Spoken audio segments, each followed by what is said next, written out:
Do you seek to escape reality, to be free of thoughts, illusions, and the such?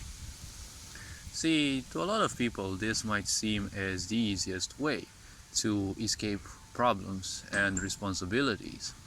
There is a quick way, or well, any unconscious way in this is the easy way, like taking drugs or the such.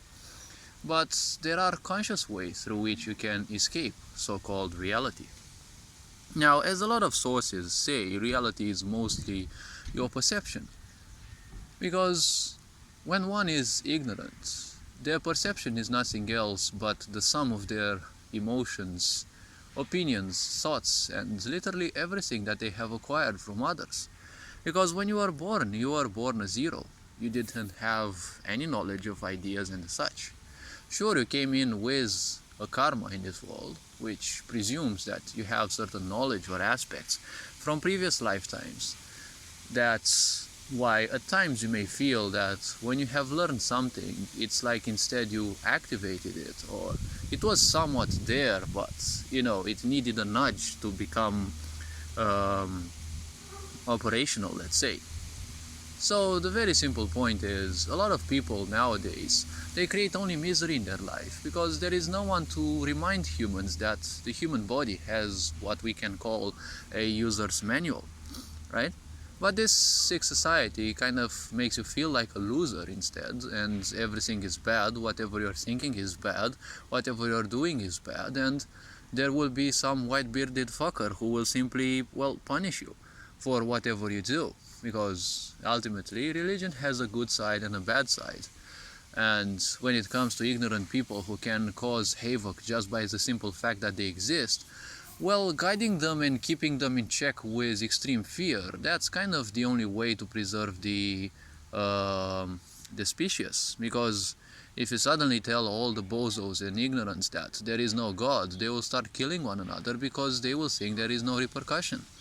The repercussions are indeed worse than God, because karma never fails, and it is gonna be paid sooner or later, even if in times it will take even hundreds of years probably to simply pay it. But let's not focus on this.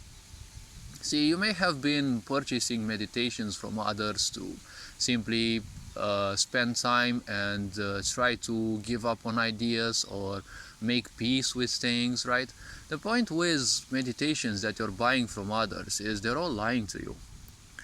Because no one is telling you that you should do those in a conscious way. A lot of people do that unconsciously, so they're doing it intellectually. See, a meditation is not something that you do intellectually. The sick society wants you to be fully intellectually and focus fully on your intellect, or aka your data gathering, right, or your brain, let's say. Because nowadays there are machines that can do that 1,000 times faster. And if you are not convinced enough, every human in this sick society is slowly and surely being replaced by machines, because this sick society has been preventing you from learning secrets and aspects within that make you truly human. Your intellect doesn't make you human because, it is part of your existence, but you have the whole history of this universe in your DNA. But you're trying to read it in a book, right? And you are probably forgetting or not caring that that book was written sometimes by someone. And there probably was some council long ago that decided what to be written in said books, right? So if you want some sense of freedom or, escapism from reality, there are two realities. Reality as it is, but very few people can see that, because you need to be clear-sighted being, aka someone who is aware and immune, let's say, to their own illusions. And it takes a long time of practice till you reach such a level, right? But every good thing has, or needs to have a beginning, because up till now you've been living a miserable life and running away from it by, doing other miseries, like distracting yourself from the greatness that is within. And, you create even more misery from which you need to run away by distracting yourself even more, right? So this never-ending cycle of misery is, a death spiral. It kills you slowly. and you're purchasing meditations from others thinking that those bozos will actually give you a way of escaping. Now maybe they do give you one, but none of those teach you how to do that consciously. So, well, a truth sold 25% is partly a lie in a way, because at your level of awareness certain truths are technically a lie. You can use any sort of meditation to become more aware, because awareness is ultimately the most important thing. You can have Superman's powers, but if your awareness is poo-poo, well, you won't be using those powers for too much good in the first place, right? If you give Superman's powers to a psychopath, they don't have awareness about certain human things, right? Aspects that make you social, like empathy and the such. And, well, that's a big problem. When you make a bozo with a superpower or more superpowers, well, you've made a super bozo, right? So if you want the easiest and quickest way to escape your reality, right? Well, the simplest way is, why not go into a park, right? It may sound very awkward to you, or probably frightening, because you've tried all sorts of meditations and you've been imagining thanks to other bozos and their money-making campaigns that you're flying over mountains and the such, you're imagining your pains and the such, you're telling them goodbye and you feel so good, but it was nothing else but another distraction. That's why you felt good. You only disconnected yourself through those meditations, which you did unconsciously, obviously, because you were guided by those, right? A guided meditation is, in most situations, unconscious, because a lot of people are unconscious, and when you guide an unconscious being, from a purely intellectual way, you're going to keep them unconscious, right? So whatever they do, they just show that they are complacent, and they are willing indeed to rescue themselves, but they are complacent and they do what it is to be done, and, well, they end up doing nothing else but distracting themselves, and then they feel good because they've done something that's no longer contributed to their pains. That's the secret. That's how NGOs also teach you, right? Well, it's more complex in the case of NGOs, but their function is completely the same, core-wise. Right? At the core of their functioning, it's the same principle. They distract you with all sorts of things, and, well, it makes you feel better because you're slightly disconnected from the misery that you've been investing in. So how about you move simply into a park, right? Anywhere where, there are trees, you can listen to birds, you can simply stay there for a while, and, preferably where there aren't too many people, because a lot of people are easily distracted, and you simply sit there, right? You can also take your shoes off and put your naked feet on the grass, on the soil. It does miracles to your body. And, well, somewhere where the sun can actually shine on you, and this done preferably before the sun sets, like 1 or 2 hours before it sets, or, well, after it sets, until, let's say, 1 or 2 hours after it arose, so that it's not too hot outside, and simply stay there and look around, right? Let all the thoughts that flow through your mind simply keep flowing, and don't invest into those. When you try to deny a thought, right, the energy, you're actually giving it a burst of energy. That's why it's gonna come back, right? Every time you deny a thought, its manifestation, you simply make it stronger. And since everything in this world is a cycle, it will come back haunting you sometimes later, right? So you just stay there and you just look at things and don't use any meaning, right? Just look at the tree. You don't have to call it a tree. Just look at something. You don't have to call it something, right? The moment you want something, it's like the whole universe fights against you. That's how things at a certain perception level, that's how things feel, right? You want to do a meditation, it's like the whole universe pulls you back. No, do this, right? Because you've invested so much into a certain level, it's gonna come haunting you back. So suddenly thoughts about your ex pop up, just let them be. They are telling you a story, and you need a higher level of perception to understand what that story is. Just stay there and keep telling yourself, this thought that I have, it doesn't have any meaning to me. This person that I'm thinking of, it doesn't have any meaning to me, because right now they are not here, not close to me. If you're thinking about someone who's is not there with you, well, that isn't much of a meaning, right?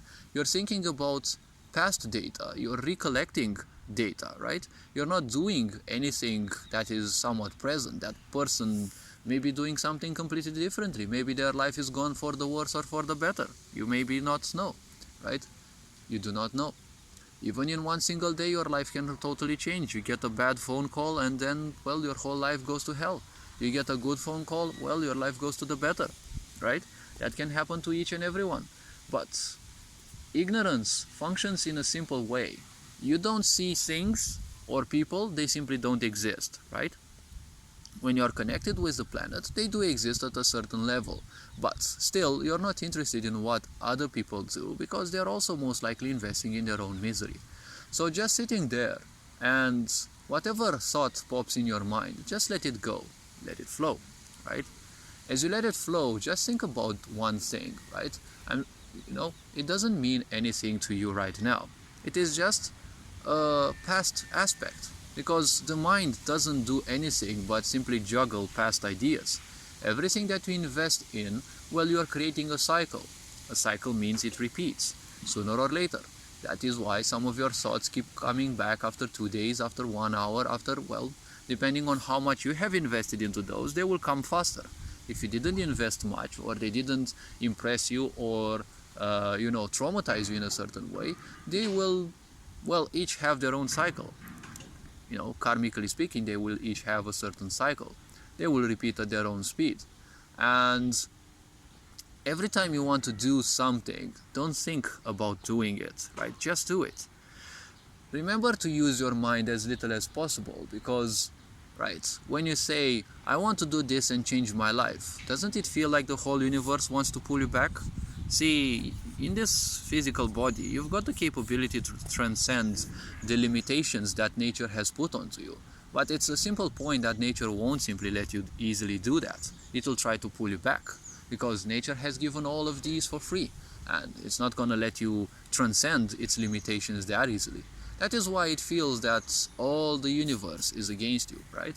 You don't have to victimize about this. It is just the karmic nonsense that you have accumulated over previous lifetimes, and especially this lifetime, right? Because all the pulling down that you've been through, all the babbling, all the bad opinions, self-destructive behaviors, they will try to kick in the moment you think you want to do something different. So that is why you have to learn to use the mind as little as possible, because you just need to do things, right? You don't need a reason to do something. When you are in a park and all sorts of thoughts flow through your mind, well, just let them flow. They each say a certain story. If you're sensitive enough, you can even feel what it exactly was like when you thought those things, because every time you think towards something, well, you're adding an extra layer to it, right? You're feeling more frustrated, more annoyed, more pissed off, and more depressed and such. And every time you remember a certain thing, you're technically remembering the last time you thought about it. But what was it really then when it first happened? That is very hard for people to find out, right?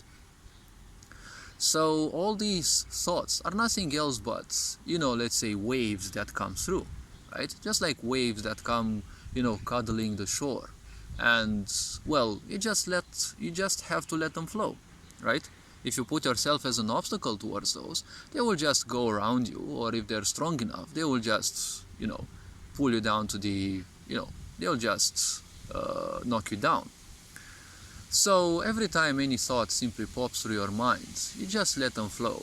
After a bit, right, you just tell yourself, or you can breathe deeply every time a thought goes through your mind, and tell yourself, this thought simply doesn't mean anything to me right now. Don't do this mechanically though, because the moment you do it mechanically, you're again unconscious. And don't pull yourself down if you can't do it. Spirituality is not religion. Religion is all about doing some stupid prayer in a church and pretending that you actually love God. Spirituality is all about using your own concentration in your own energies. Many people say spirituality is easy, but they don't have any fucking idea what spirituality is in the first place. They're telling me religion is spirituality. No, religion is the first step towards spirituality, because religion in the first place is nothing else but intellect, right?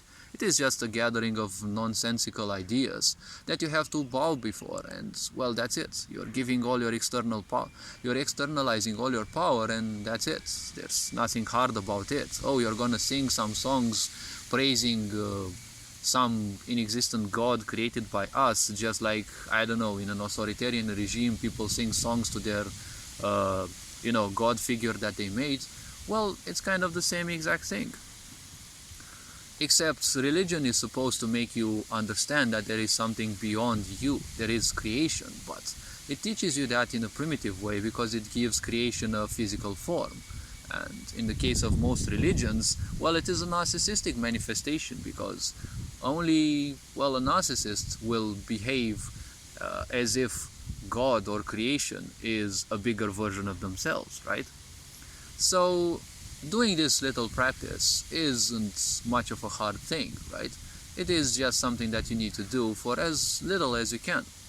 Do it for 10 seconds if you can, do it for 20 seconds, do it for 1 minute, and slowly and surely increase it, because every time bad thoughts pop up that you're pulling yourself down, you're swearing and cursing at yourself, also breathe in deeply and tell yourself, well, this thought is kind of irrelevant to me in the first place, right? These being said, take care and, well, enjoy life. Remember that it is like a game and, well, play the game. Don't let it play you instead. These being said, Ferinjan Board signing out.